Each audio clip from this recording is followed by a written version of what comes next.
think I care that the colony is in disarray? We didn't come to Arcadia to get bogged down in pointless warfare. We came to spread freedom and liberate resources for profit. But this pesky Earth Directorate agent is mucking things up. They're not alone in doing so. And they think they can just choose how things play out. They could stop us from stealing the Protectorate's brainwashing technology, which we need to improve our market share. What if this stranger aligned with the Order and that world computer of theirs? That could be the key to closing the rifts that threaten the colonies. So, you see why this menace must be wiped from the face of existence. Or, better yet, brought to our side through the power of capitalism. Now, let's get out there and buy our way to victory!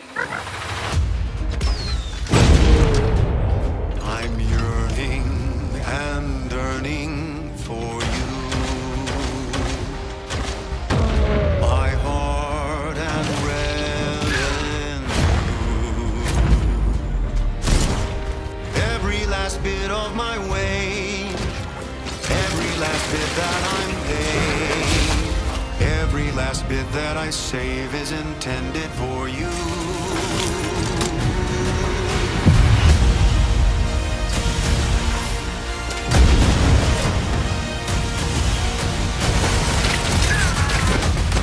Although the cost may be high, one day I know you'll be mine. Someday perhaps I'll own two. For now I'll take one that's brand new. 'Cause I'm yearning and burning for you. For you. An adventure made for capitalism by capitalism. Inflate our impressions and egos by staying tuned after the showcase.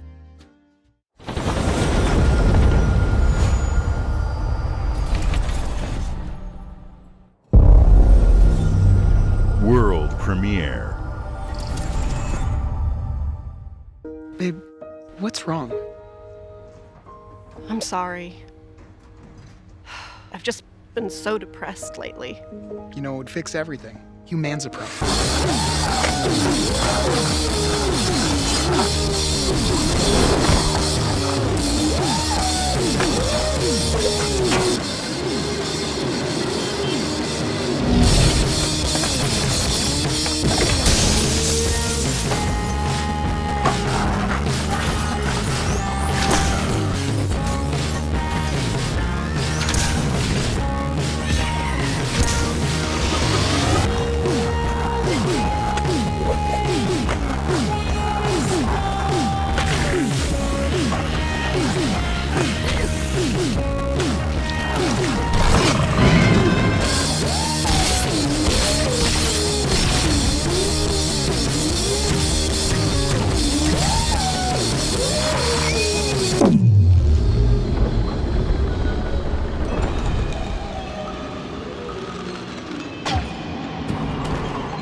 Yeah, humans are barely sentient.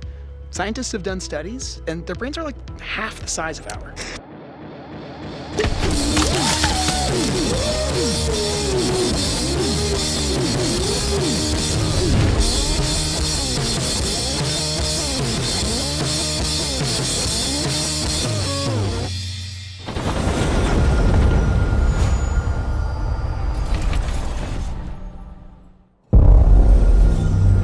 World premiere.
At Xbox, we strive to put the player first.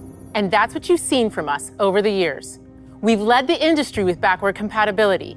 We championed crossplay and cross-progression. We deliver Game Pass, first on console, then on PC, and with cloud gaming. So what's next? How can we give you even more freedom, more choice, more ways to play? Our next step is to unify your gaming no matter where you buy or play. So we're building an Xbox experience designed for players, not locked to a single store or tied to one device. The Xbox Ally is an Xbox you can hold in your hands, bringing together the power of Xbox and the freedom of Windows. On this Xbox, you can play games across your entire library, including all the Windows PC game stores, from Xbox and Battle.net to Steam, GOG, and Ubisoft Connect. And the highly anticipated Hollow Knight Silksong will be available at launch and in Game Pass when the Ally releases later this year. In fact, every new game you see in today's show will be playable on the Xbox Ally. We have always wanted you to have the unique experience of Xbox on any screen. That's why we're investing in Xbox Play Anywhere. Whether you're playing on console, PC, smart TV, or any Windows handheld like the new Xbox Ally, the Xbox experience roams with you. Your library, progression, friends, and achievements. There are over 1,000 Xbox Play Anywhere games on Xbox today. And every new game you see in today's show, from our partners and our studios, is Xbox Play Anywhere. And because it's Xbox, you can always have access to Game Pass with a diverse lineup of games from the biggest franchises to critically acclaimed indie hits. This is the freedom we believe players should have. Any game, anywhere. And we are giving it our all every day to make this vision real. But it all comes back to the games. From Dead to Rights on the original Xbox to Armored Core 6, our relationship with Bandai Namco Entertainment has stood the test of time. We both believe in bringing amazing experiences to players around the world, and their next game does exactly that. From Rebel Wolves Studio, this is a story-rich action RPG steeped in dark fantasy that I can't wait for you to explore. Thank you, and enjoy the rest of the show.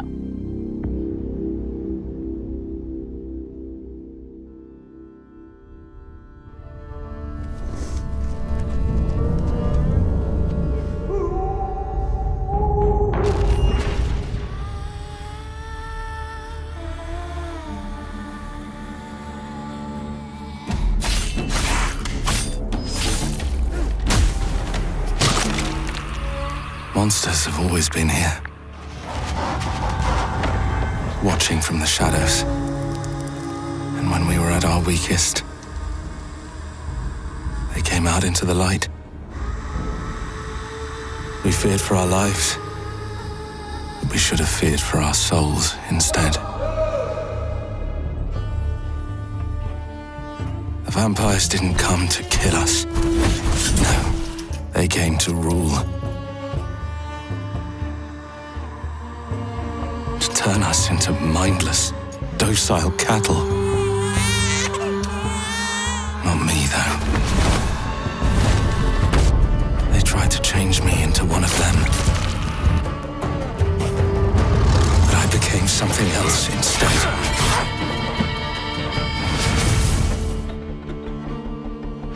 Their worst nightmare.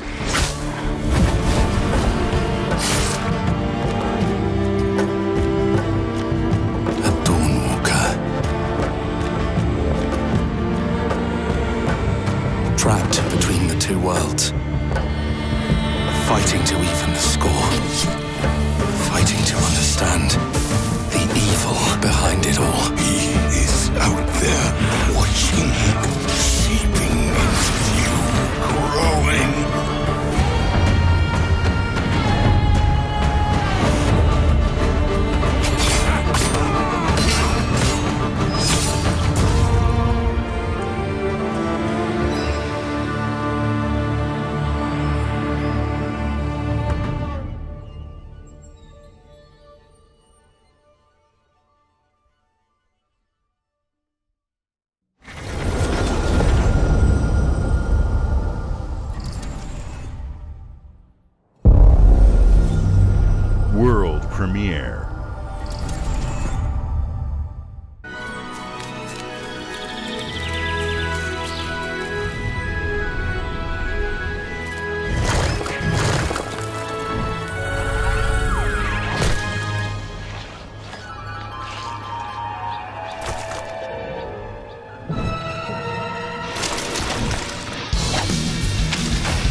Watch your back, Yakumo. You're a wanted criminal now. I'll kill the Dark Dragon myself. It's my mission. My duty as a Raven Ninja.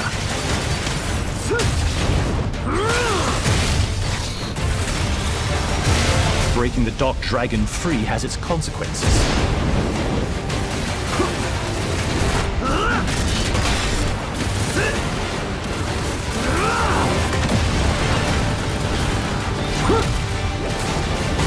This is it. Sayori.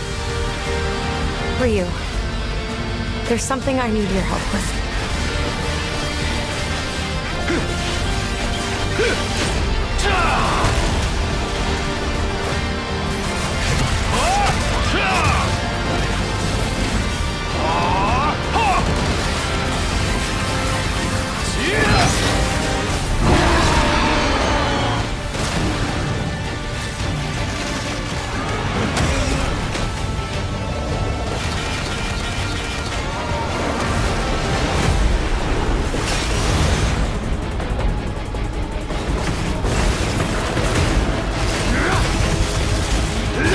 The Dark Dragon is mine.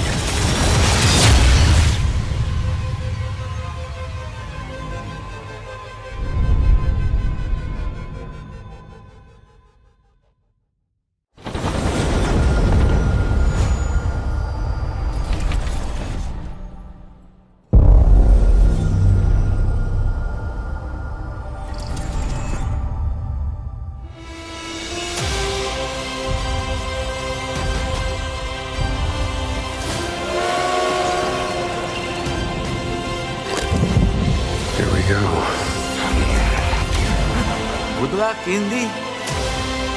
What are you doing, Jones? Are you crazy?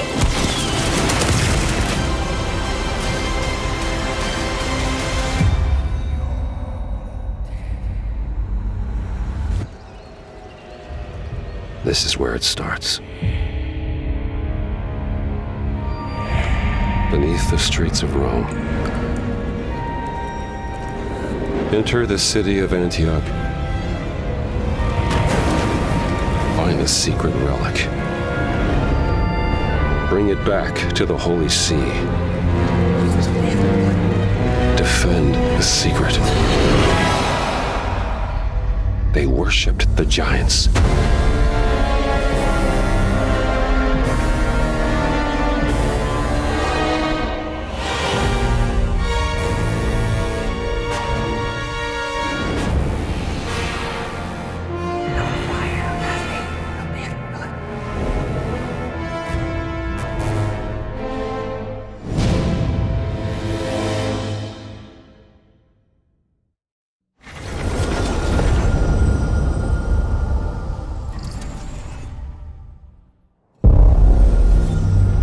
World premiere.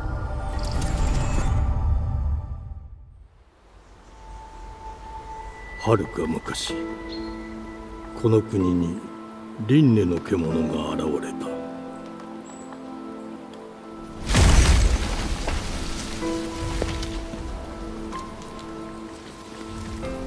輪廻の獣は汚れを吐き、あらゆる生物を蝕んだ。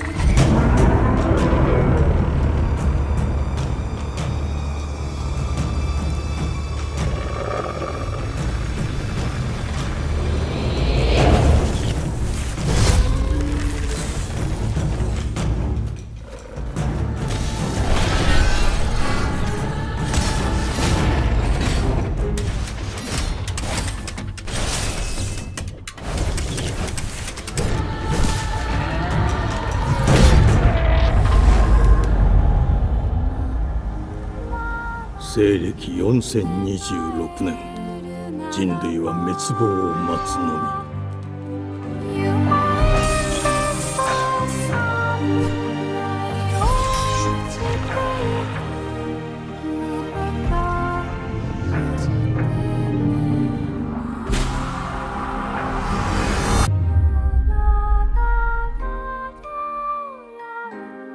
封じ子エマ、お前こそが輪廻の獣を滅ぼす刃となる。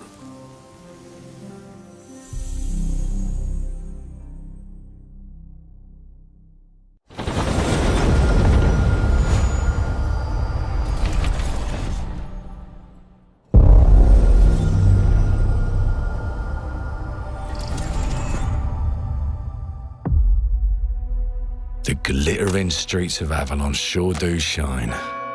Because they sweep their filth down to us. Get your paper in! Who's for a paper?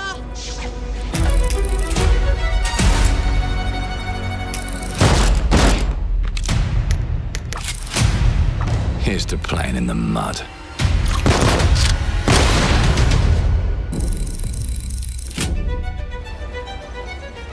Life here ain't for the soft-hearted. You will be paying me back until you fucking rust. It ain't for the spineless. Keep your filthy pickers off me! And it sure as shite ain't for the decent. That's a clean sweep for one and There has been a crime! Justice itself has been affronted! I have been burgled! Lord Griswick. Burgled! Yes, I got that part. Do you know anyone who might wish you ill?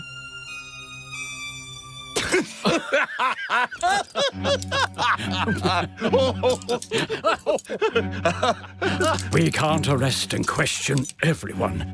Let's see if we can narrow the suspects down a bit. They were, Trust your instincts, sir. tall, Yes, sir. built rather slim, well, muscular. Mm-hmm. Was very quick, agile. Go on. With a mustache. No, larger. I see. Quite fashionable. That's the fiend who robbed me. They got my good side this time. Breaking in is the easy part. Your brandy, sir. Getting away with it is the real trick. These candlesticks ain't gold. Worthless and dull, just like you. Nah, I have a customer. How can I help you? I'd rather talk to you, Errol. Sounds like I'll get a better deal. You talk to me first, and him never. Got it? Uncle's a bit touchy, ain't he, Errol? Touchy? I say I'm touchy! There. Anything else you'd care to say to Errol? Brains. If I hadn't seen it with my own eyes, I wouldn't have believed it. Round here, it's all sharp edges, empty pockets, and blood on the cobbles. Goodbye, Silas. No, no! I'll hurt you, you fucking meatsack! I'll leave you with a pissing pan of peaches! You'd either got a gang at your back, or a knife in it. We're family here. Family takes care of its own. Can't put a price on that, can you? Them's in charge. They don't keep order. They keep power. Take this thing into the crucible and melt it. They just want us beaten, broken, and too scared to fight back. I don't want to kill him! That's why it pays to be clever and well-armed.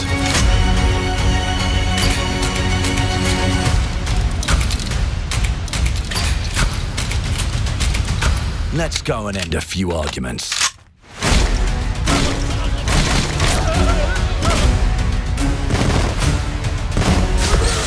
Don't get cocky. They've got a weapon far worse. Time. And if they can rewrite history, they can rewrite us. But look who just found Mummy's keys. Now I can fiddle with time. Put the bullet back in the barrel. Bring the chaos to a crawl. Take a mistake and make it like it never happened. We can change the world as we know it. One choice at a time. And I can even go back and change the past to change the future. And let me tell ya, the hunters don't like it when the rabbits got the gun.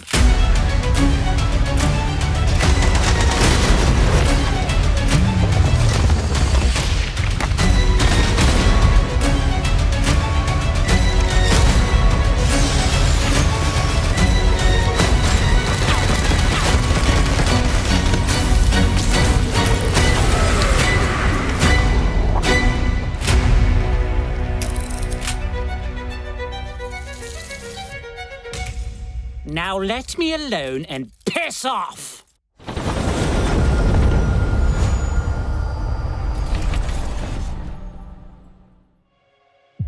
Our creative teams are dedicated to bringing players award-winning, record-breaking, critically acclaimed games. Call of Duty, Black Ops 6 from Activision, Doom, The Dark Ages from Bethesda, Diablo 4, Vessel of Hatred from Blizzard, and Avowed from Xbox Game Studios. All of our teams across Xbox First Party are shipping their most played games ever, and they're also delivering more content than ever before. From original single-player experiences to vast online worlds, our teams are empowered to build the games they've always dreamed of. We want our players to have the choice and flexibility of where and how they play the games our teams make. So of course, our games will be available day one in Game Pass, and every new game we make for both Xbox consoles and PC will be Xbox Play Anywhere. On behalf of our creative teams, thank you. These experiences don't stop when you put down the controller. As you've seen in recent years, more and more of our characters, stories, and worlds are expanding to brand new audiences through TV and film. A Minecraft movie and the Fallout TV series broke records and brought millions of players into the game. We have more projects in the works as gaming continues to influence film and television like never before. When it comes to growing new franchises, Obsidian is having a year like no other. From launching a blockbuster new game like Avowed to the upcoming release of The Outer Worlds 2 this October. Obsidian is always delivering great games, and they have a third game launching this year.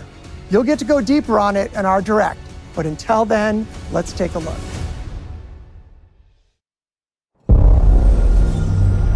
World premiere.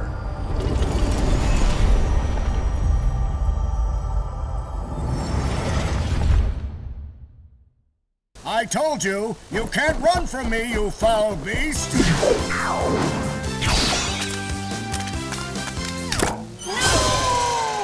With new flexible legs, the yoke girth action figure can ride anything! Breaking news. There's been an explosion at Brook Hollow Park. Chaos descended on a ceremony commemorating the 2-year anniversary of when 4 teenagers were miniaturized against their will and left to fight for their survival in the backyard of a deranged scientist. Formerly evil company Ominent Practical Technologies was set to dedicate a statue of the 4 teenagers, fast food science robot Burgle, and Dr. Tully when an explosion erupted. Dr. Tully and the teenagers' current whereabouts are also unknown.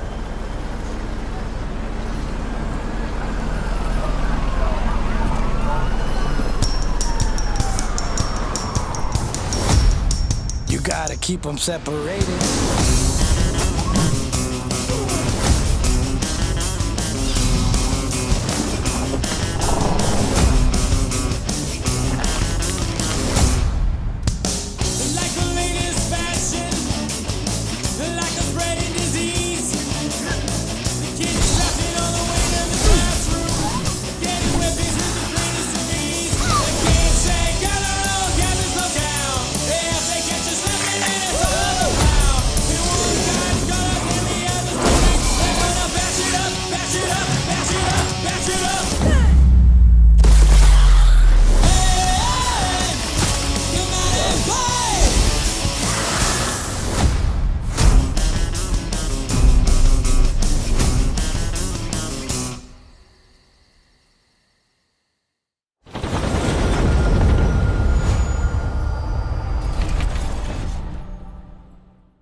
The predecessor, ND3500, reached. Accessing predecessor's travel log. Attempting data salvage.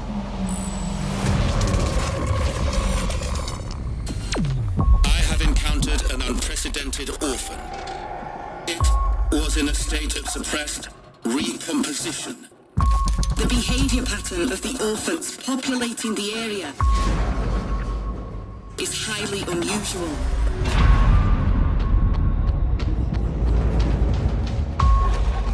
they become exceptionally aggressive.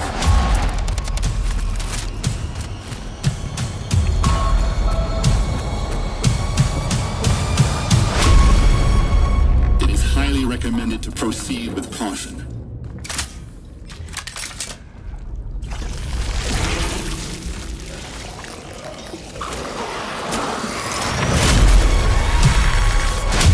They seem to act more consistently, in coordination. Destroying the nest is now a priority.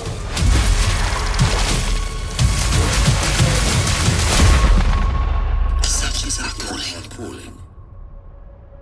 Such is our calling.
World premiere.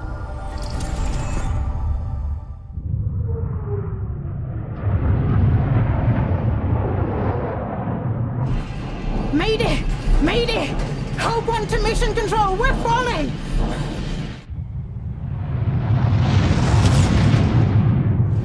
Thomas, the ship's breaking apart! There's no time! Evacuate! Now! Thomas, come in! Ariane, you sacrificed everything for a new world, to save mankind. And I'll always love you for that.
Thomas, wherever you are, I'll find you.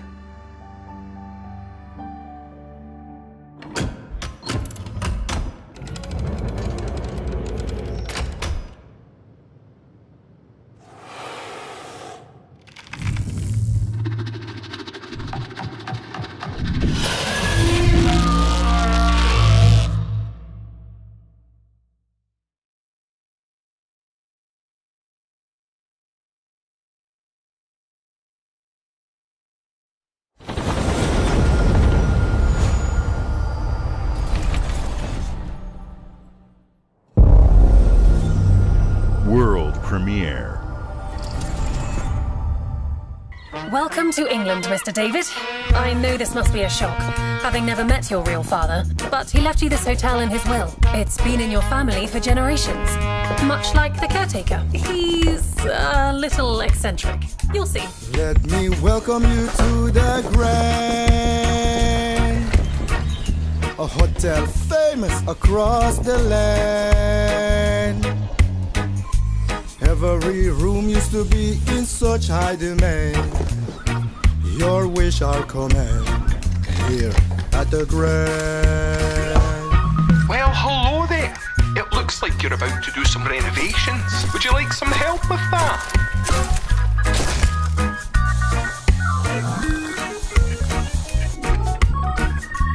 So, my father was renovating the hotel when he disappeared? Not just the hotel. He was helping the entire village. You have his power tools. You know, you could pick up where he left off. You seem like a good man. Like he was. I'm in. They don't suspect a thing.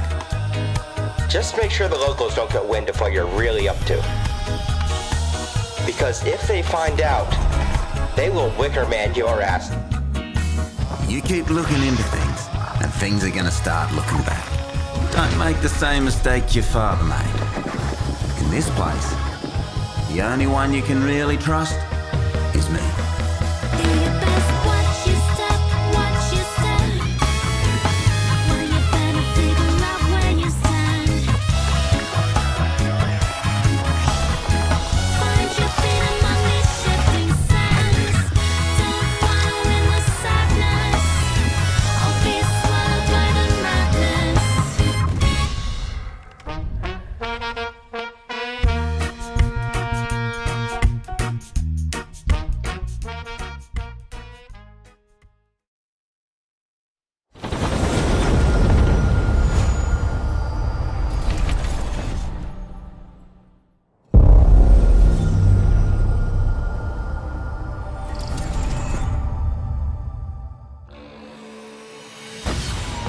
As many gods in the world as there are stars in the heavens, and when we need their help, they send us a hero. Who would have guessed the defender of my homeland would be my daughter? She unlocked the heavenly spear, but is she worthy?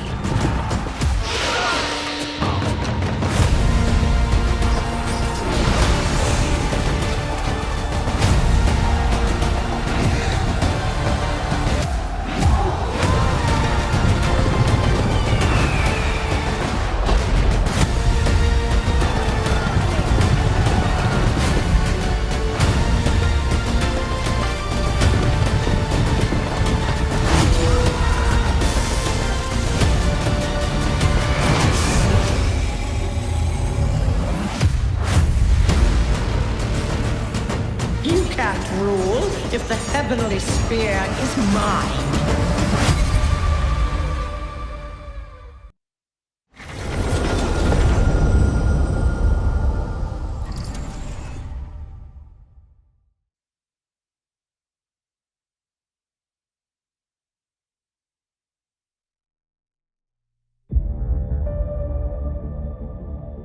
주권 국가의 자주적 결정을 누가 허락하는가? 만약 이 결정이 패권 국가의 특정 정치 집단의 이익을 저해한다면 당신의 특정 행동이 대중의 의사결정에 영향을 미칠 수 있으며 반대로 누군가는 당신의 의사결정에 영향을 주려 한다는 것을 인지할 때 자신만의 온전한 입장을 세울 수 있지 않을까? 당신의 입장은 온전한 본인의 판단인가? 그렇게 믿고 있거나 믿고 싶을 뿐.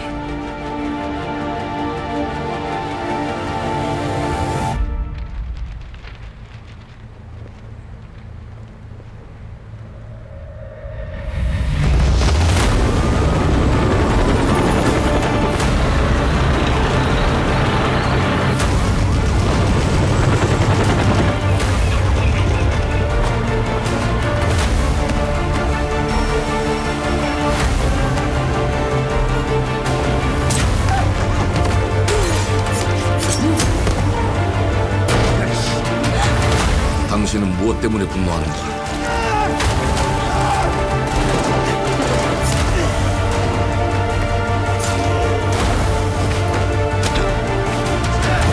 당신의 분노는 스스로 결정한 것인가?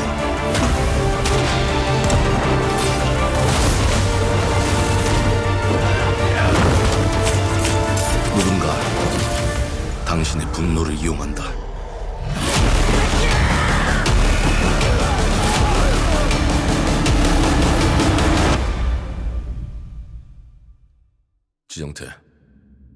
지정태!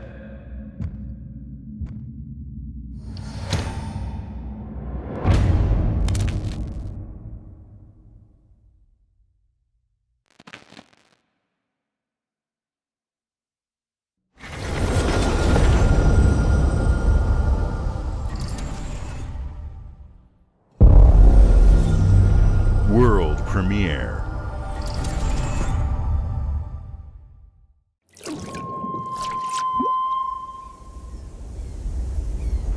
E ora olaiem loite fativi. Novo. Ilo? Te kemaite mana. Muite unanite waeora. Dia. Novo tua libemo iwalotaname. Ona utalima di efema. Teonami.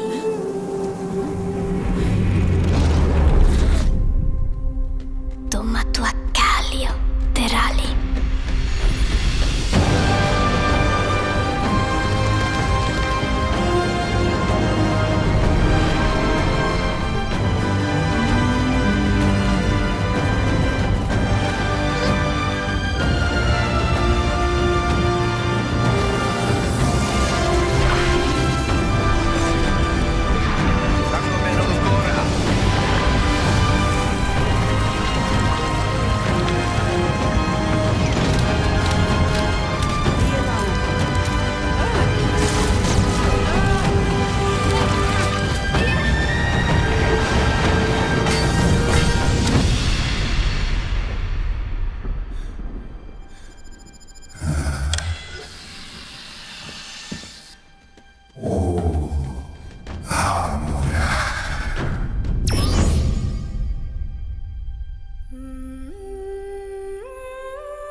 Well, hello there. Beautiful day to relax by the old fishing hole, wouldn't you say? When it comes to fishing, Appalachia is a land aswim with opportunity. Yes, you'll find fish of all flavors in every walk of waterway, from its mightiest of rivers to its humblest of ponds. Just step up to the bank, cast your line, and when your bobber starts bobbing, reel in the rewards. What do you got on there, Jed? Worms! And how are they biting today? See for yourself. Bagging the big fish starts with finding the right tools for the job.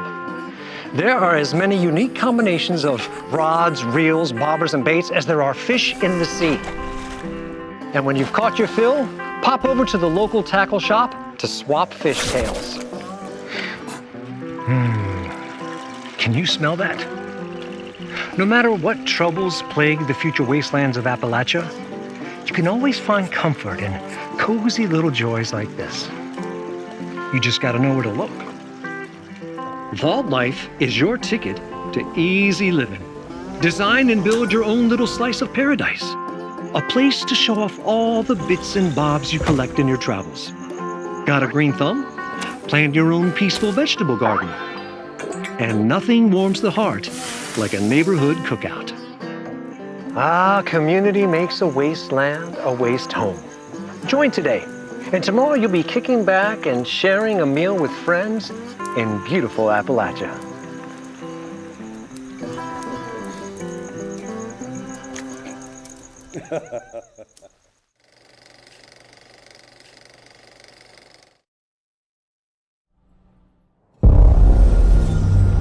World premiere.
World premiere.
Hey, what's up everyone? It's Tony Hawk Pro Skater. I just want to say thanks to everyone for all the love and support we've seen since we announced Tony Hawk's Pro Skater 3 and 4 a few months ago.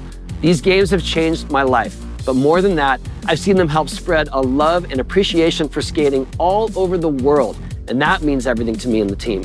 I can't wait for you all to experience the game. It's been rebuilt with so much care and attention to detail, with some brand new parks, new music, new skaters, and more. And you can enjoy it all with your friends with up to 8 players in multiplayer. Tony Hawk's Pro Skater 3 and 4 officially drops July 11th, and we have a lot more surprises to come. Check out the launch trailer now.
ready to show up.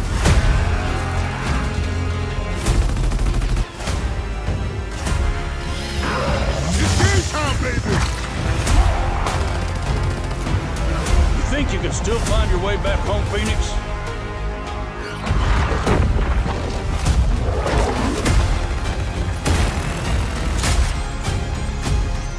Looks like they upgraded. Nausea, baby! Let's do this.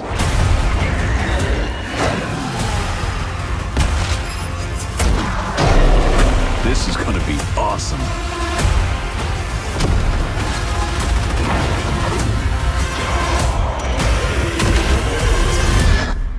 Form up!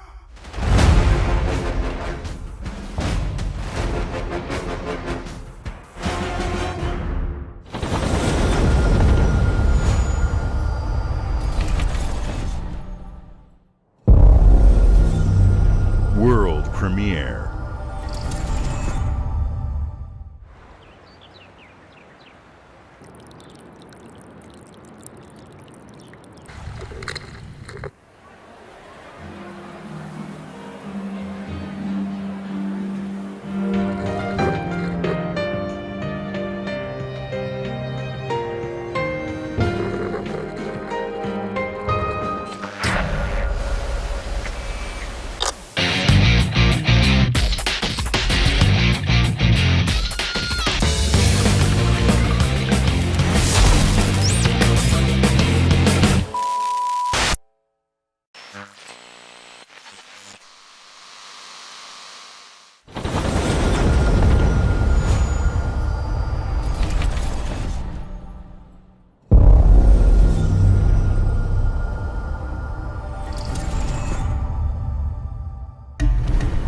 The Smugglers League is always there.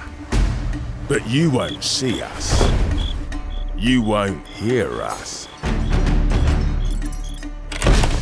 And the only way you'd ever know it is if that's what we wanted. As smugglers, we deal in the goods others are afraid to handle. Guns, explosives. And don't forget the rum. It's a life of danger like no other.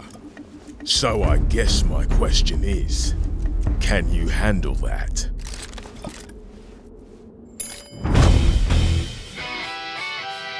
Getting your hands on gold is one thing, but you should know that this is what we're really after. The bigger the boom, the better. Smugglers need to be adaptable. It's more than moving under moonlight and shadows. You should be ready to take advantage of others' misfortune. Stealing, of course, is always an option.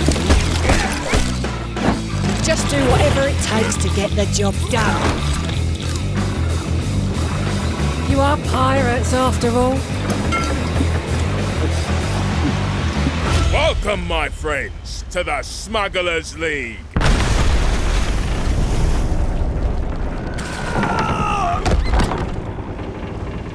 You're paying for that.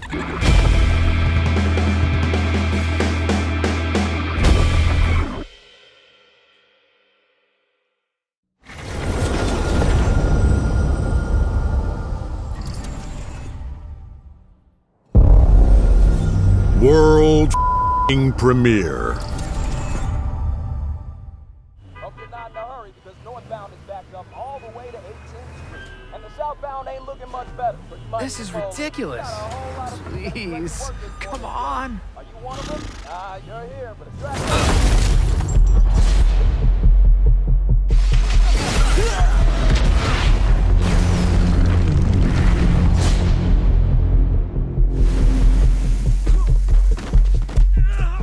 Had enough yet? No, Dad, not even close.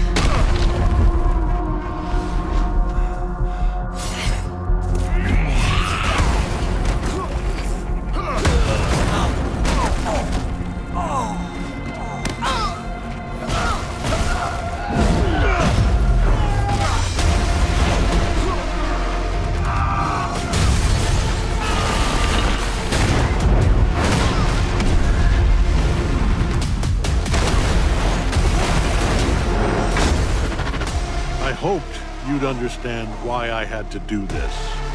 Accept our rule, or die.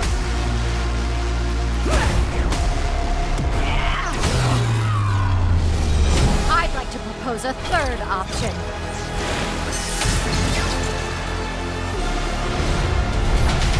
I'm not your son anymore! I'm the guy who's going to throw you off this planet for good. I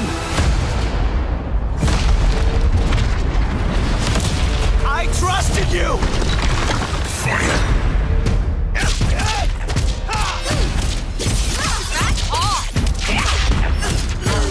Ready to bleed? This is over.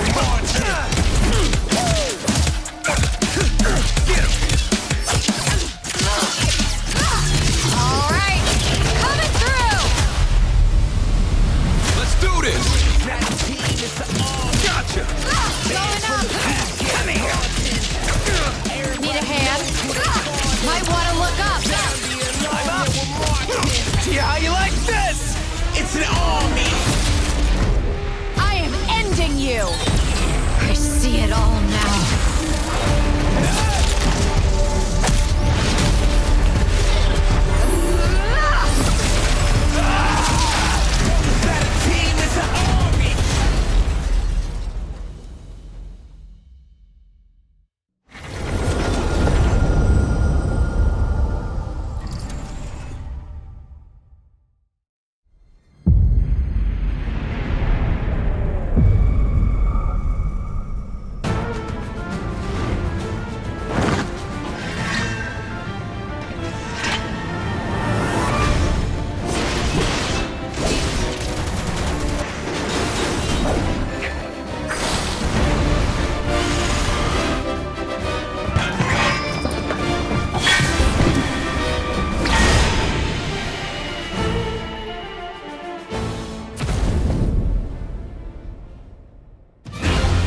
To even the odds.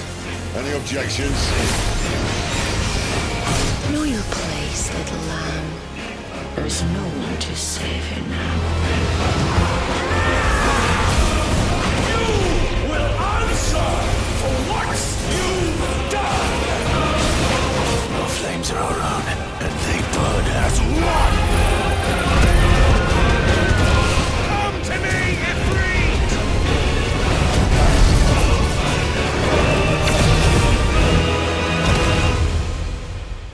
Valisthea cannot endure a second claim upon her being, but she may yet be saved by you.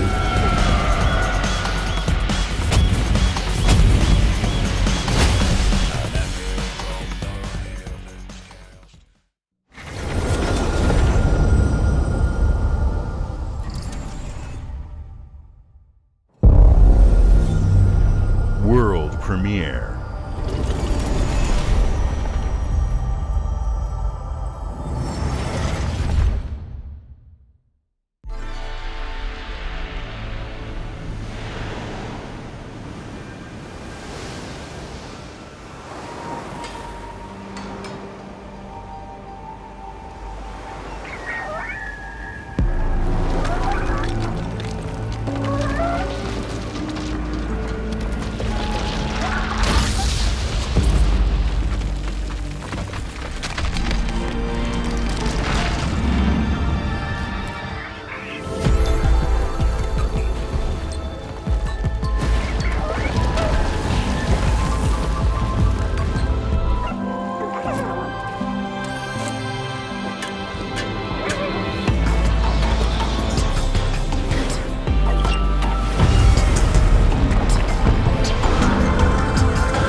Games like Psychonauts 2 showed how Double Fine excels at creating unique and innovative experiences, and Keeper is no exception.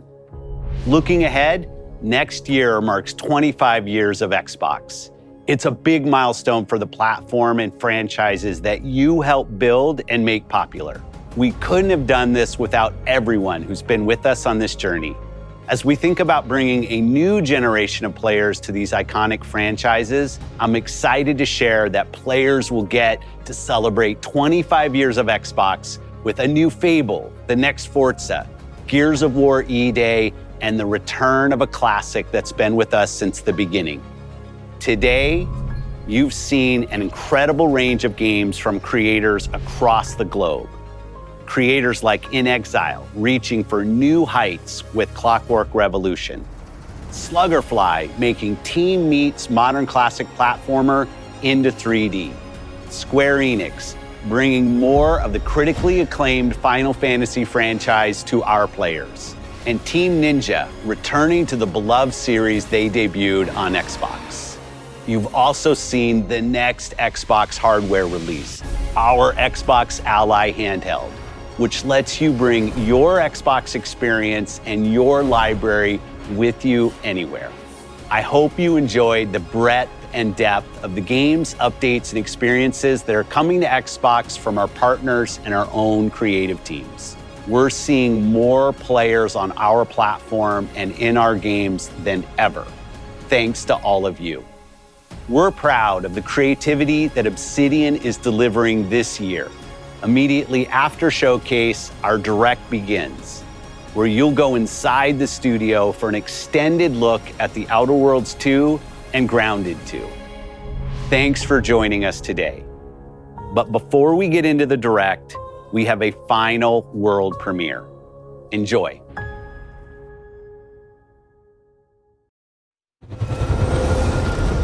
World premiere.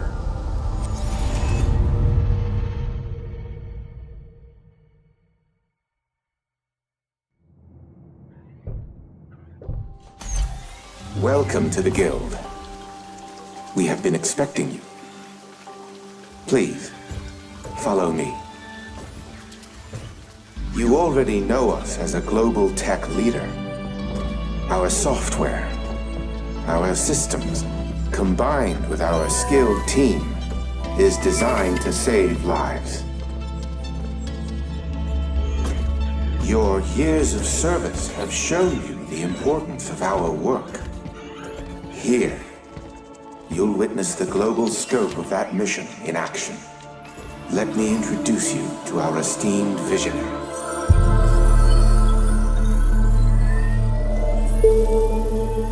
For too long, we have been bound by outdated systems, accepting limitations instead of redefining them. The Guild is safeguarding tomorrow, now. We are pioneering the future of protection worldwide. Our advancements are designed to elevate everyday life, reshaping the future of technology on a global scale. I'm Emma Kagan, CEO of the Guild.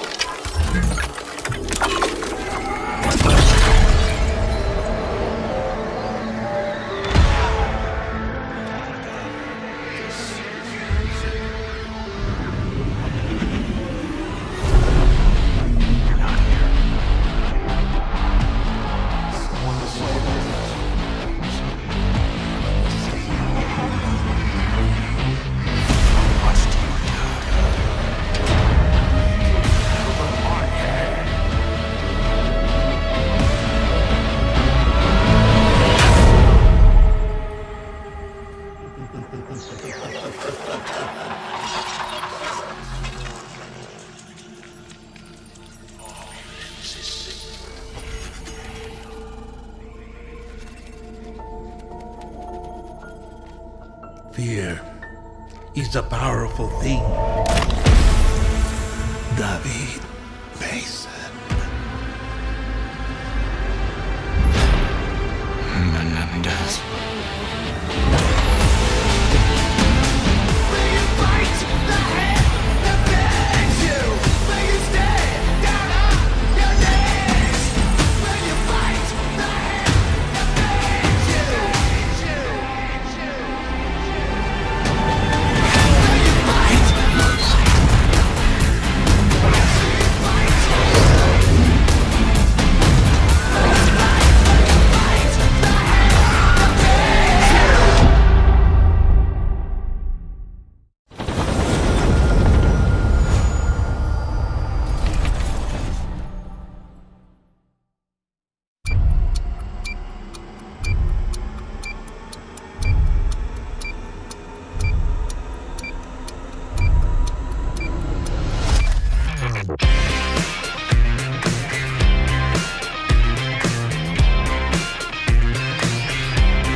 Welcome to Obsidian Entertainment.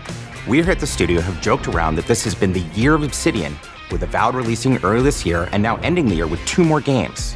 And what better way to cap this incredible year for us than by doing what our studio does best, sequels. That's where I come in. You can get out of here, Fergus. Thank you so much. No, you're doing great. You nailed it.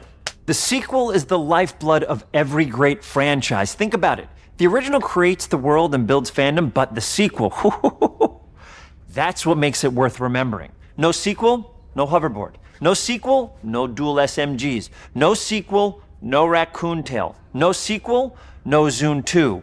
Which doesn't really exist, but I wish it had. There was a Zune 2. There was a Zune 2? I'm Mark, the head of sequels here at Obsidian, and I have sequelized everything. Blockbuster movies to AAA video games to my first marriage, so trust me, I know what I'm doing. Come along on this journey with me. Part 2.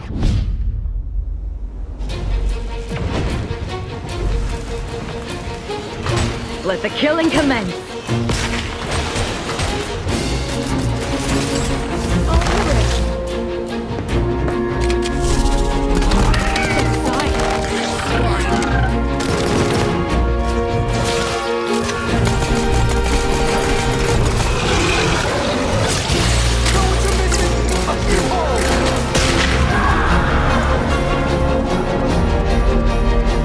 The Outer Worlds 2 is a sequel to The Outer Worlds 1.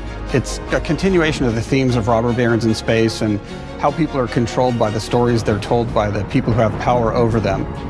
This time we're able to go a lot deeper because we have more time and money, which is a great thing, and we're able to make it a much more true Obsidian reactive RPG than we were the first time around.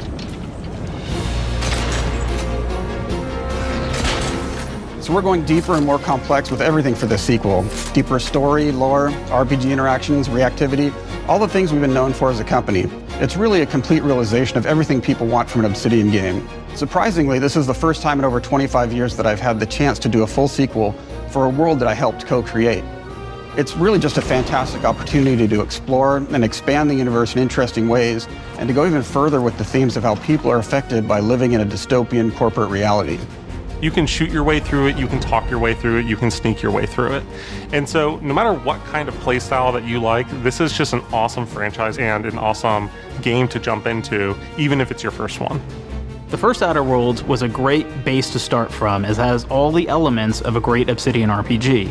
Interesting characters, deep worlds, important choices. In the Outer Worlds 2, not only did we want to double down on those elements, but we wanted to give players even more of it. We've also put a lot of investment into skills and traits that impact things like combat, conversations, and areas that we call RPG interactions, which are the part of the world where players can use their specific skills, perks, and backgrounds to solve problems in unique ways in our new, bigger worlds.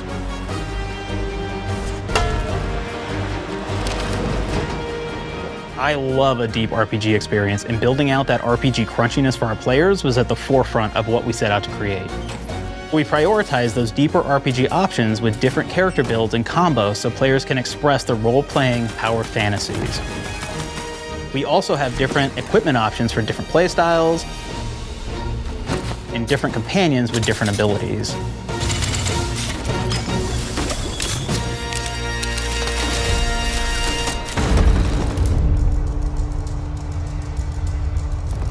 In the first Outer Worlds, you start off as the Stranger, which was basically a blank slate to build on top of with various attribute points that would begin to define your personal experience in the game.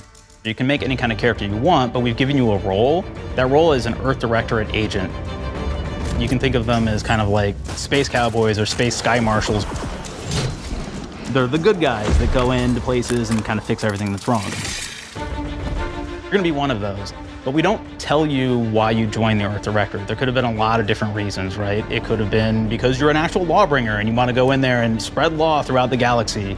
It could be that you're a roustabout and you just had nothing better to do. After you pick your background, one of the really important choices you have next is choosing your traits. While we had attributes in the first Outer Worlds, we've leaned into traits for the Outer Worlds 2, which are these big changes to your character depending on which ones you pick. So it could be something like Brilliant, where you can tag extra skills and you start getting extra skill points. And that's obviously really great if that's how you want to build your character. You can also go and do something like Lucky, where you get extra critical chance, and you also get a lot of really cool options throughout the game as well. Of course, we brought back dumb, so players love the dumb option. Tell me, do you believe in signs?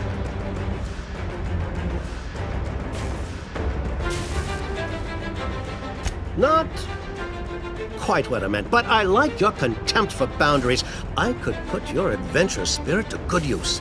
You get like lots of really cool, fun conversation options in the game, but we took that even further. And again, there's lots of elements in the game where you can be dumb and use that for something. Could be something as simple as banging on a machine to get it to work. After you've invested in some of your traits, your next choices are going to be choosing your skills. The skills themselves basically allow you to build on your playstyle and what your character is doing in the game. That will be everything from playing stealthily to speccing for an explosive specialty.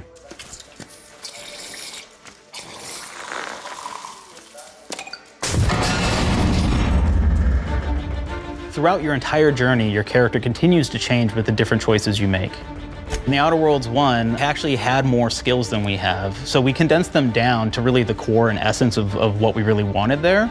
But we made each point that you put into a skill much more impactful. So instead of getting small percentage changes, we actually did much larger changes per point that you put into each skill. And again, all these things, because of how they're checked inside the world itself, can matter quite a bit. You know, just even having one additional skill point in something can open up a lot more options in the world itself. If anybody's played Fallout New Vegas, they'll be very familiar with like the perk system. We basically borrowed that, but went even grander. We actually have more perks than Fallout New Vegas did. But here's the cool thing, right? We check and use perks for literally everything, right? So you can do everything from, hey, I want to make a stealthy build that steals stuff and is really good at that. Okay, great. Well, you can take maybe the pickpocketing perk. So that's not available to everybody, but if you select that, now you can actually go around and steal things out of people's pockets.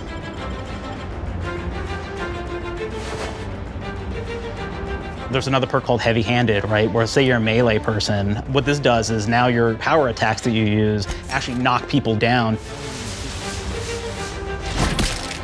Oh man, I really like the serial killer perk. As you start killing people, they will drop hearts. And you can take those hearts, and essentially you're taking these trophies, you could say, and it's actually giving you a permanent health bonus every time you do it. We have this perk called Assassin. Now, this is an early game perk that you can take, which every time you stealth attack an enemy, you're actually going to get a movement bonus for a certain amount of time.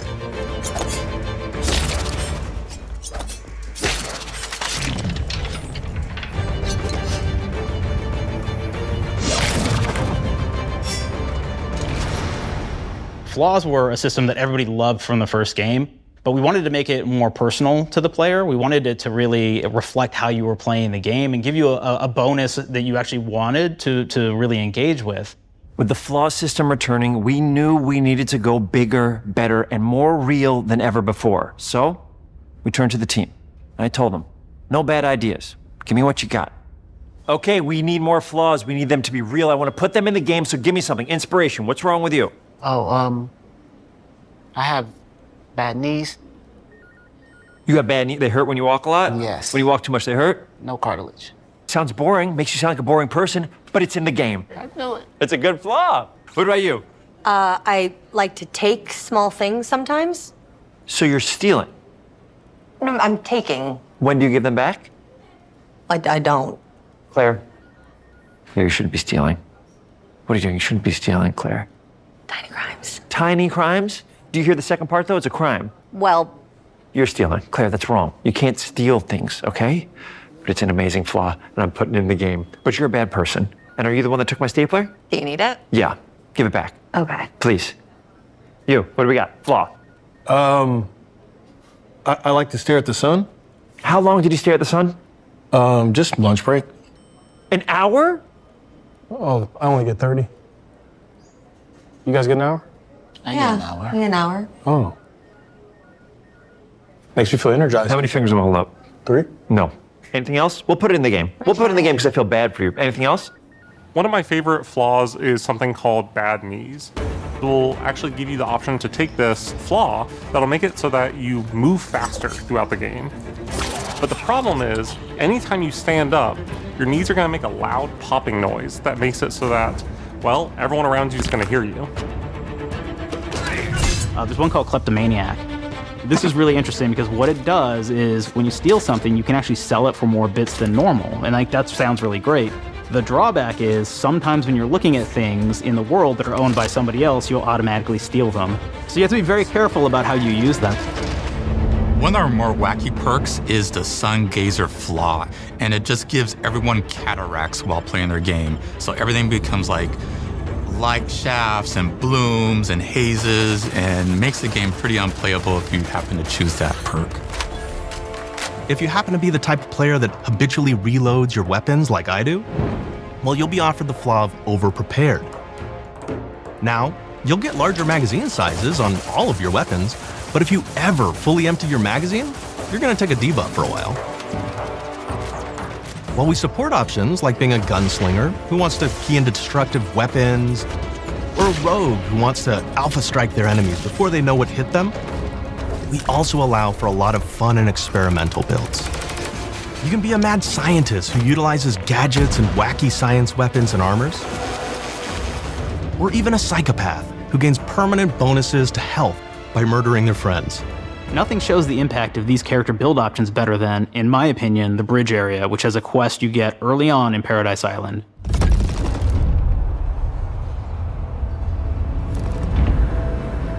Not only do you kind of encounter this very early, and it's a very core one to the story, but it really expresses our philosophy of allowing the player to solve problems in a bunch of ways.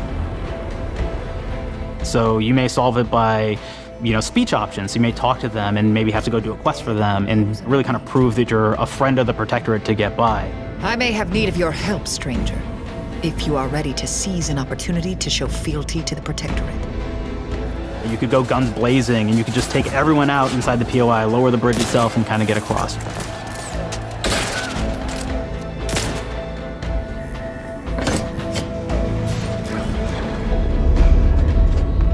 You could sneak in, lower the bridge, and then actually sneak in under the bridge to get over to the other side.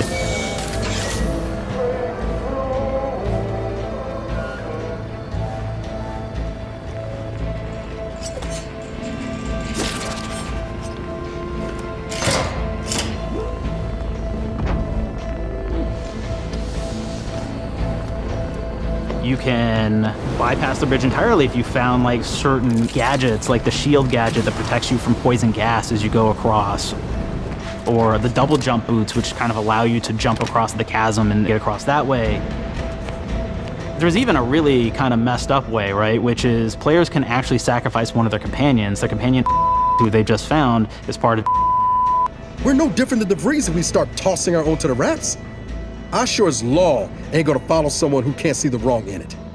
I must admit I'm surprised we could come to an understanding, but I thank you for your loyalty, stranger. As promised, you shall have clearance to cross this bridge. It's such a fun quest, but again, it really showcases that we want you to be able to solve this in whatever way you want to. When you build your character your way, we're there for you. We really want you to have the experience that you want to have out of this.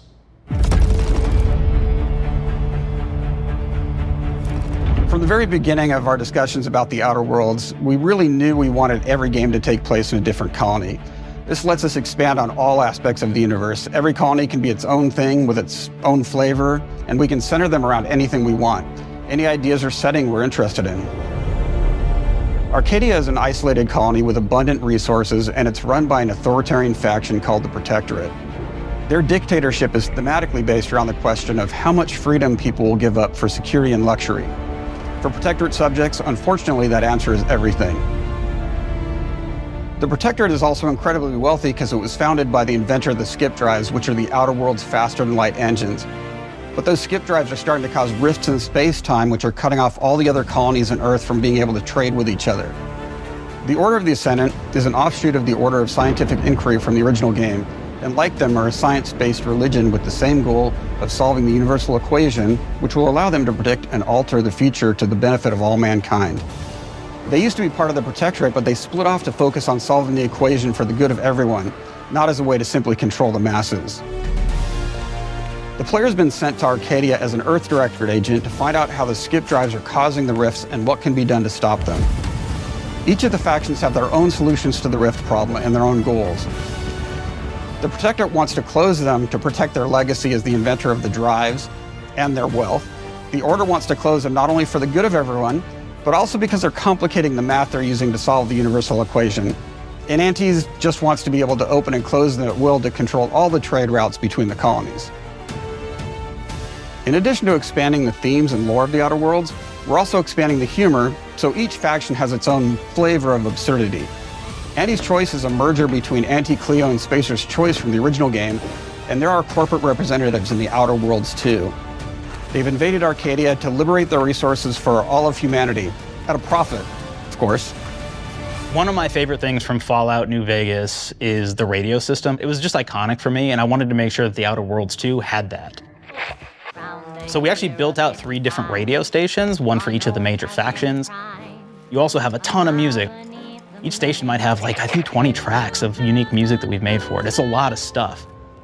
But the really cool part about this entire thing is that we actually put a lot of reactivity into the radio. So it will respond to the things that are going on around the world that you've been interacting with. So if you go into a location, let's say you solve a problem for the Protectorate folks, if you listen to the Protectorate radio station, they're going to be cheering you on as a hero.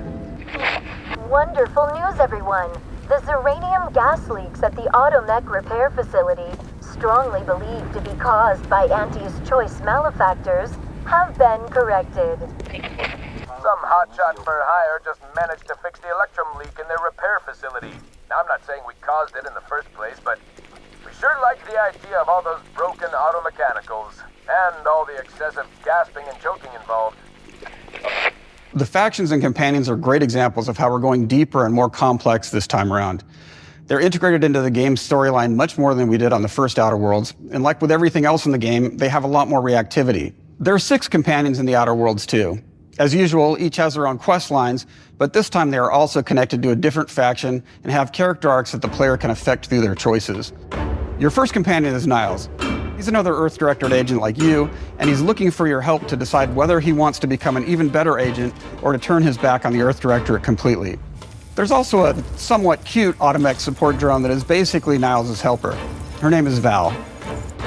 Marisol is part of the Order of the Ascendant, and she's an aging but still deadly assassin. That's right, she's a deadly mathematician who may or may not have some unfinished business to attend to with the player's help. There's also a cultist named Azza, who is part of a sub-faction that worships the rifts, and in her case, violence in general. You can choose to either turn her away from overt violence or support her chaotic and dangerous tendencies. At one time, Anti's Choice had a program to graft soldiers with animal parts to make them more formidable. Unfortunately, it didn't quite work, and most of them are now dead. There's a combat medic who survived, however, named Inez, and she wants the player to help her fix her graft, among other things. Finally, there's Tristan. He's a Protectorate Arbiter who is judge, jury, and executioner all rolled into one heavily armored package. It is your choice to either help him judge wrongdoers or show him what true justice looks like. We definitely have reactivity in the game based on how you've been treating your companions. I won't reveal the end of the game, but let's say if you have not been treating them well, you will find out at the end of the game what that means. Companions are a very, very important part of merchandising, because that's the real beauty of the sequel. We're talking merch, baby. It is the lifeblood. It is what fuels us. Do you want to see some of my ideas? Hop, hop. Check this out. Gen Alpha loves body pillows, especially ones that look like human beings for some reason, right? Who needs a significant other when you could have a knife-wielding space psycho up in your sheets, huh? What do they do with them when they get them, huh? Maybe a little napping, maybe a little snuggling, maybe a little nut. The visuals of the first Outer Worlds depicted a frontier colony in space. The Outer Worlds 2 is driven by an invasion of the Arcadia colony system by Anti's Choice, which shifts the visuals to be more reminiscent of a World War I-like setting in space. That evolution is seen across all aspects of the game, starting with the factions. How do you militarize everything, including extreme capitalists or math-crazed scientists? In a World War I setting, war comes with propaganda. The Sovereign uses it to maintain control, Anti's Choice uses it to help their bottom line, the Order just wants to show how it exists within the grand plan. We want players to feel like Arcadia is a living, breathing place scarred by a long-standing war. Fairfield, one of the first towns you encounter, was once under Protectorate control, but has recently been taken over by Anti's Choice. They don't just occupy the town, they rebrand it with their signature style, repainting buildings, posting guards, and adding propaganda-based holograms featuring Anti and the Moon Man. Showing the towns evolving after the invasion helps us push immersion for our players. One of our priorities in visually realizing the world of The Outer Worlds 2 was making sure everything is clear and recognizable from the player standpoint. We want to make sure each faction has a particular look and design. So when the player is running across these vast, different environments and landscapes, they're recognizing the motifs and visuals of who they're talking to, what they're going to be talking about, and how that progresses throughout the story. The first Outer Worlds was really about player interfacing with corporations. And while we have that in The Outer Worlds 2, we really want to express not just the corporations, but how the player interacts with other facets of the world, like government entities or religious structures. And then we elaborate on those. With larger environments, we wanted to encourage exploration by improving player mobility across the board. Now you can run, slide, double jump, mantle, and parkour your way through all of the nooks and crannies of these worlds. It really allows the player to just explore and have fun finding really cool stuff.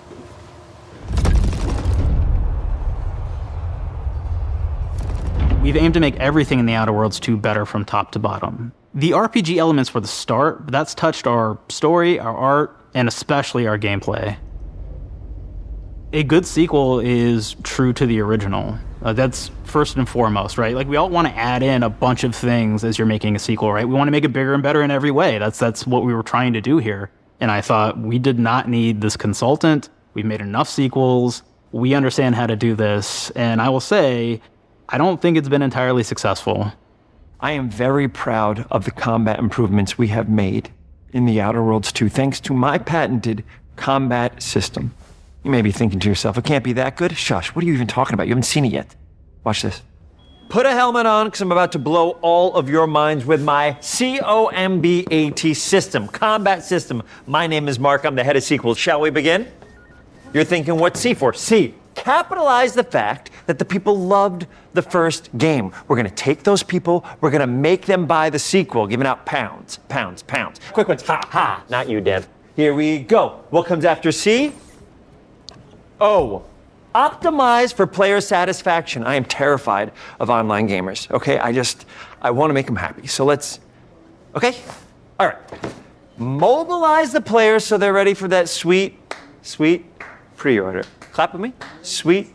If you don't have rhythm, Brandon, just say it. Sweet pre-order. Everybody has a different rhythm, and it's blowing mine, and here we go. B, burglarize. What is this? It's basically just finding new ways to loot dead bodies. You know what I mean? Right, Otis? Okay, well, it's a big part of the game. A, you gotta agonize about how many people are gonna be angry that we have just put so much combat into this thing and almost no romance at all. We should look at ourselves. What is wrong with us? Huh? We can't have one love story in this? How many people have been in love? Raise your hands. Raise your hand if you're in love. Okay, are you lying? I have a wife. Put your hand down. T, toi. In French, that means two, sequel. I think that means 3. Okay, you're getting ahead of yourself. Come on, Claire, we're on 2. And how do we end it? Anything is possible. And we've established that we're the best there is, and there's no sequel better than us. And if I could just say one more thing, thank you very much. I know I've kind of changed the world of video games today. For The Outer Worlds 2, we wanted to improve gunplay in every way. We focused on improving the feel of each weapon, the way a weapon snaps into ADS, the way recoil feels when firing, and how impactful our sound effects really sell the weapon's fantasy, to things like how a unique reload animation can add a lot of character to each weapon. We've increased the variety of weapons by including new weapon types, but also through a host of fun and unique weaponry. We have things like the Bourse Blaster that fires out tumors that can explode like grenades, or can even be eaten by the player for additional health. We have a weapon called Rookie's Reward that will actually level up the more you use it throughout the game. And every time it levels up, it's got fun fanfare where it's like shooting out confetti and it's got a fun little setup. We have a really fun weapon called the Pop-Up Gun. It fires out ad drones that will distract your enemies with corporate ads, slogans, and jingles. While your enemies are distracted, you can focus fire on them or explode these drones for additional damage. New to The Outer Worlds 2 are throwables. So you can use frag grenades to flush out enemies, smoke grenades to camouflage and escape, distraction devices to bait enemies into a stealth attack,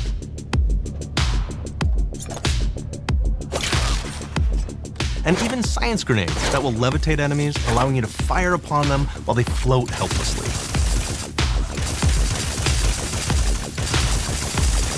And of course, science weapons are back. We have returning favorites, like the Shrink Ray. This time it's been upgraded so you can shrink your enemy down to the size of a sprat and run over them, exploding them into bits. The Shrink Ray, that was probably my favorite one from the first game, so we brought it into the second game, but we improved it though. So instead of shrinking your enemies for a short period of time and having them re-expand, this time they stay shrunk, and we actually added in the ability to step on them and kind of squish them and kick them, because we knew that that was the player fantasy. We knew that's what everybody wanted to do. They wanted to step on the enemies, they wanted to kick them, so we made sure to double down on that stuff. In addition to things like our returning favorites, we also have some really fun and unique new science weapons. One of them is called the Armageddon. This one's really cool because it actually shoots out these masses that are like these little arms that will stick to people or cover or all kinds of different things, and they will continue to just hit them until they get destroyed. And we have another one that's just super cool called the Spectrum Dance Saber. This is a melee weapon that actually lets you attack to a musical beat. And if you continue to do that, you'll actually get additional bonuses each hit you do. One of my personal favorite weapons is called the Big Bang. It's just a big freaking gun that uses material harvested from rifts to shoot out a giant ball of energy, vaporizing everything in its path. Now, ammo's extremely rare for this weapon, but you can use it in just the right situation to devastating effects. Like another great one is Gary. If you wear Gary, he will lash out at your opponents as you're walking through combat. So we even have science armors, and we've really kind of shown off what we thought was really great for the player from a science perspective. We're all about letting people play the game their way. There are some players who prefer to be immersed in a first-person view, taking in all of the details. But there are others who really prefer to take the world in from a third-person perspective. Why not allow both? Well, now you can swap between the two, letting you enjoy the experience in whatever way you like. One of the things I really like about having the third-person mode is being able to see all of the fun and unique armors and armor combinations and weapons that you can equip your player with. All of the actions that you could do in first person, so you're double jumping around, you get to see your character in that way, and you get to take in the world and see things in a different light.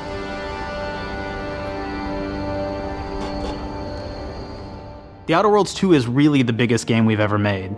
Bigger choices, more reactivity, more weapons, more things to find in each of the worlds the players can visit.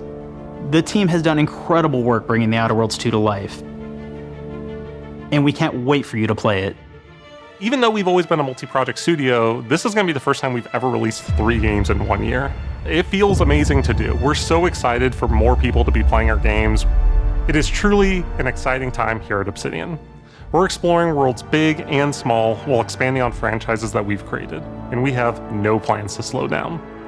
We hope you all continue to come along with us as we do what we do best, make your worlds your way.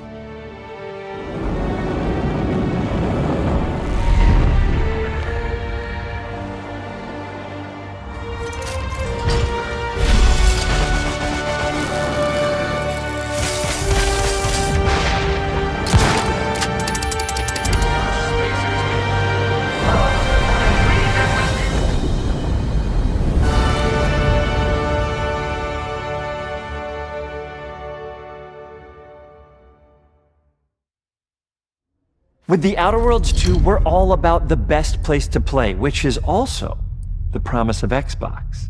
You can play the Outer Worlds 2 on this Xbox, but it may be hard to play it when you're staring at all these beautiful holes.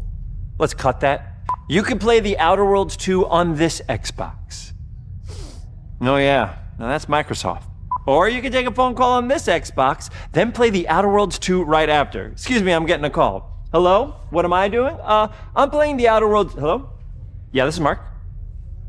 I didn't know I had jury duty today. You could play the Outer Worlds 2 on this Xbox, but it takes 2 people to lug around safely. We're gonna go up to my apartment, okay? And this is an Xbox you actually wear that also plays The Outer Worlds 2. What do you think, Claire? This is amazing. Are you playing? I think so. Fantastic. So now this is actually not an Xbox, so you cannot play The Outer Worlds 2 on it. Can't play anything on this. I guess Bread. You ever play Bread where you take it out of one slot, put it in the other? I don't have friends. If you pre-order the premium edition now, you'll get early access, which is like a prequel to the sequel, or has launched the sequel to the pre-order, or like, why are any of us alive at any time? It doesn't matter. Either way, my job here is done. It's time for the Grounded 2 portion of the Direct, which is sort of like the sequel to the Outer Worlds 2 portion of the Direct, which I absolutely just hit a home run with. You know, it's really nice to see my influence go on to other games. Take it away, team.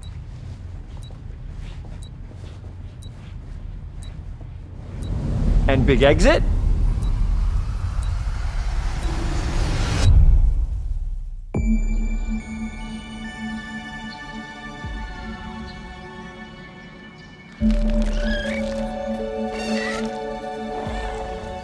We're so proud of Grounded. What started as a small passion project to make a quirky game where you're shrunk down to the size of an ant, trying to survive in a backyard, grew into something way bigger than we ever imagined. Over 25 million of you jumped in, explored, built, crafted, and fought off giant bugs together. Y'all helped make the entire experience very special to us. The team's been cooking up a ton for Grounded 2, and we're so excited to talk about it. I had to grease some palms to steal a bit of time from the Direct to give you a deeper look. There were so many possibilities and ideas that didn't make it into the first game, so with the sequel, we have the chance to dream bigger. To achieve those dreams, we partnered with the amazing folks at Eidos Montreal. Together, we're taking Grounded from the backyard to an even larger world, the Brook Hollow Community Park. When we started working on Grounded 2, we knew that we wanted to make a bigger world. Fortunately for us, Eidos Montreal became our main partner on developing Grounded 2. They have a lot of similarities to the sorts of things that are important to us at Obsidian. They tend to make very narratively strong games. They make games with really deep characters and great character progression. They make games with great gameplay. Everyone at Eidos Montreal is thrilled and honored to be working with Obsidian Entertainment. Our two studios share a lot of DNA. The same things that are important to Obsidian Entertainment are important to us. Choice and consequences, player communities, and doing justice to great IPs and great franchises. The fact that we're the first partners that they're working with to make a sequel to their franchise feels like we're an important part of their history. The events of Grounded 2 take place 2 years after the first game. The same 4 teenagers are returning. So there's Max, Hoops, Willow, and Pete. They're a couple years older, which means they've gone through a bit more high school, a bit more mature. It's 1992. The world's a little bit different, but we're still in that fun, nostalgic era of the early 1990s.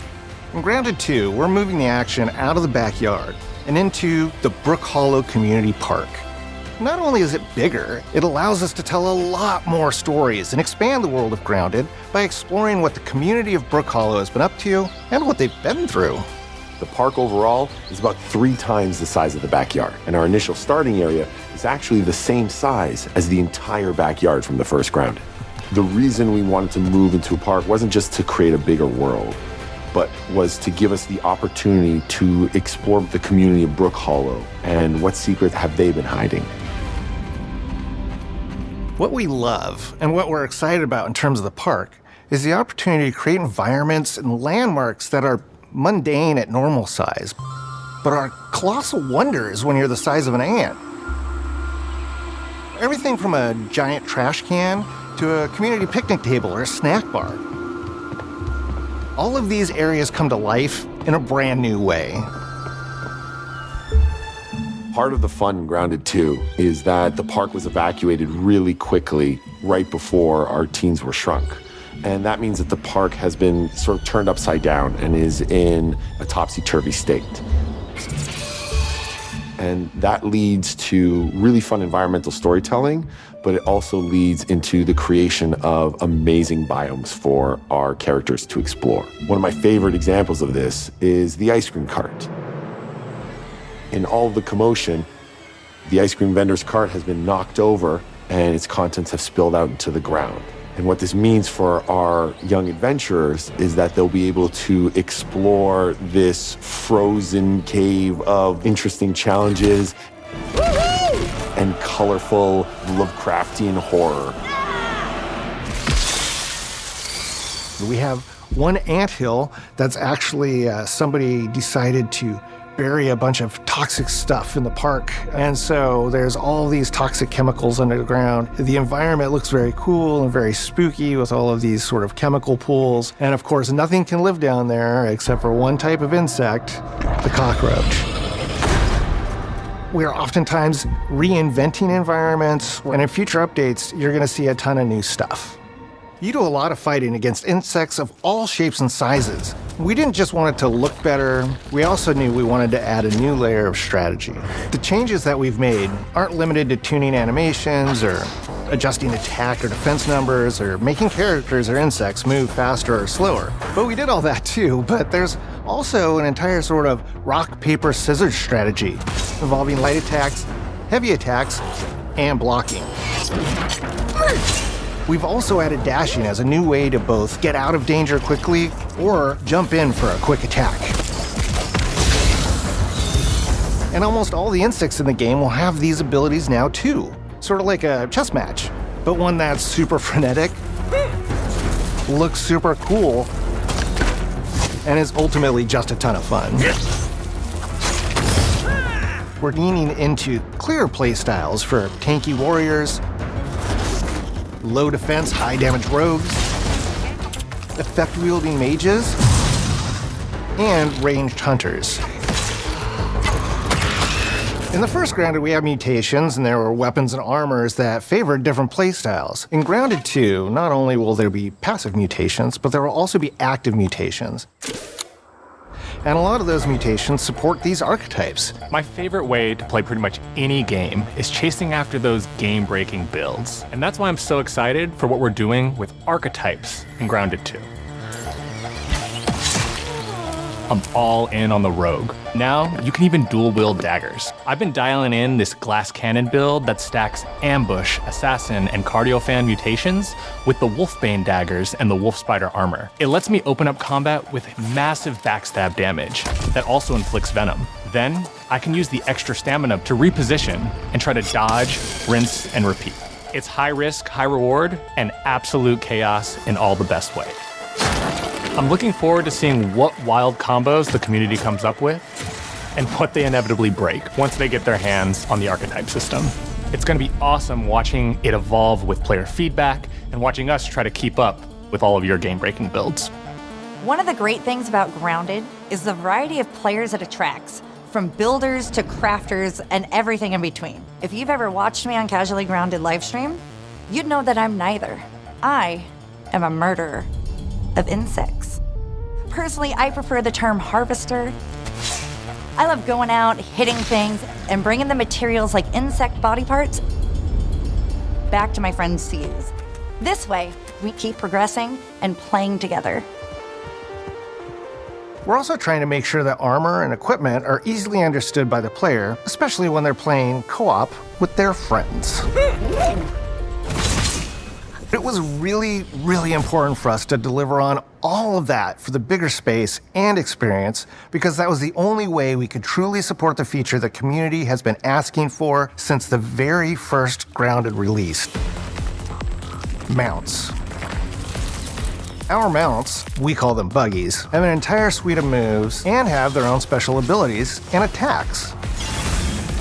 We really wanted the buggies to be an extension of the player in every way possible. And that meant making sure that buggies had unique and valuable abilities across all the core pillars of Grounded. So that doesn't just mean exploration and travel. That has gameplay implications for combat, crafting, and building as well. Just like how we wanted to expand on player playstyles throughout the game, we're going to make sure that every buggy that we add has its own personality. The Red Ant Soldier can enlist up to 2 Red Ant workers to follow you around and help you out. If you get into combat and you don't want to fight while you're saddled on your buggy, you can jump off and they'll fight right alongside you and provide support.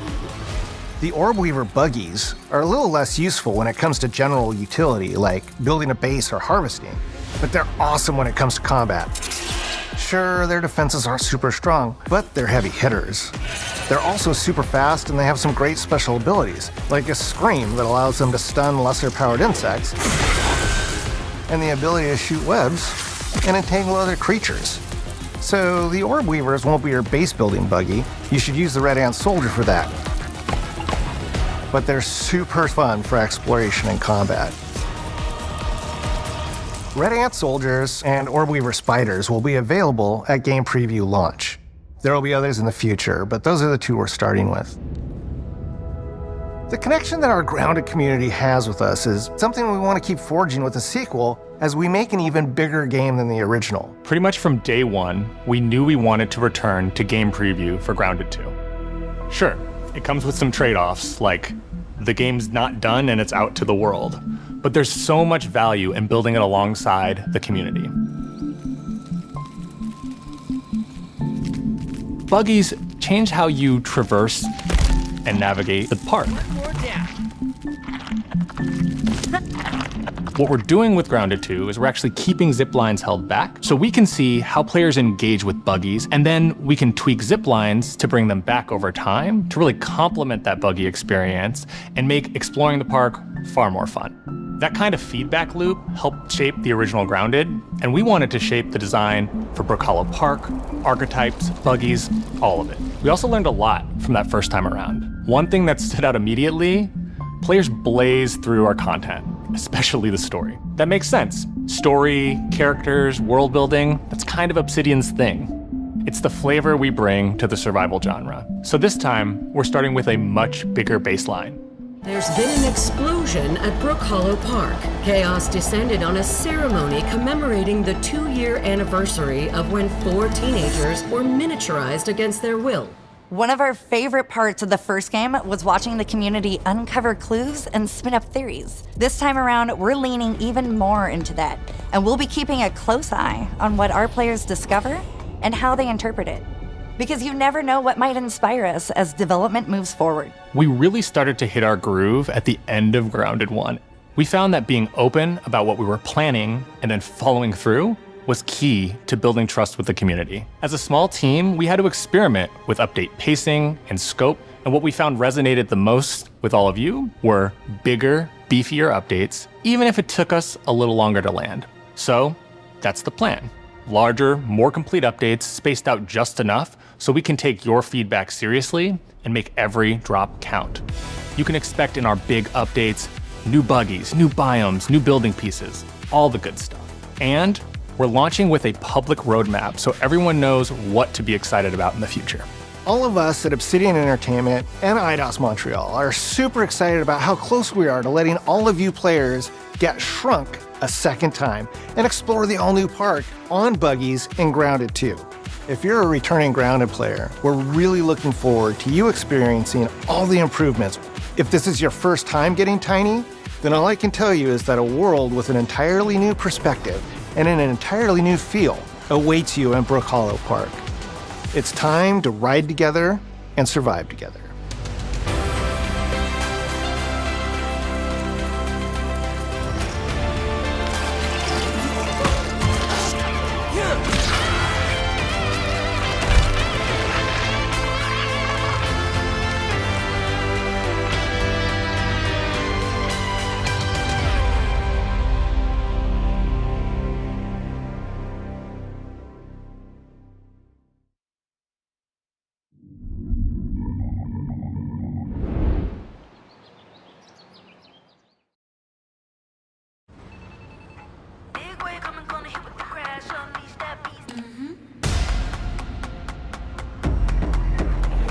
We have been expecting you.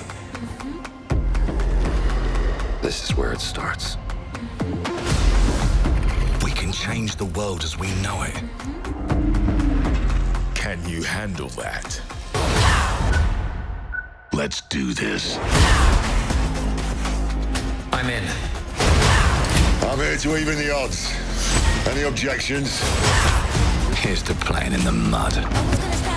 And when we need their help, they send us a hero.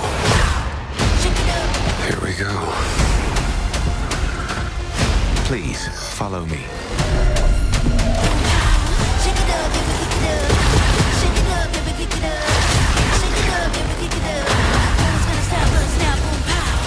Well, hello there. It looks like you're about to do some renovations. Keep your filthy pickers off me! You think I care? This is gonna be awesome.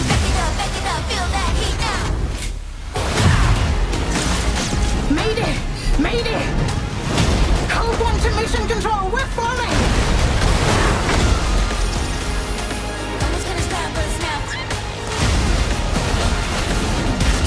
Had enough yet?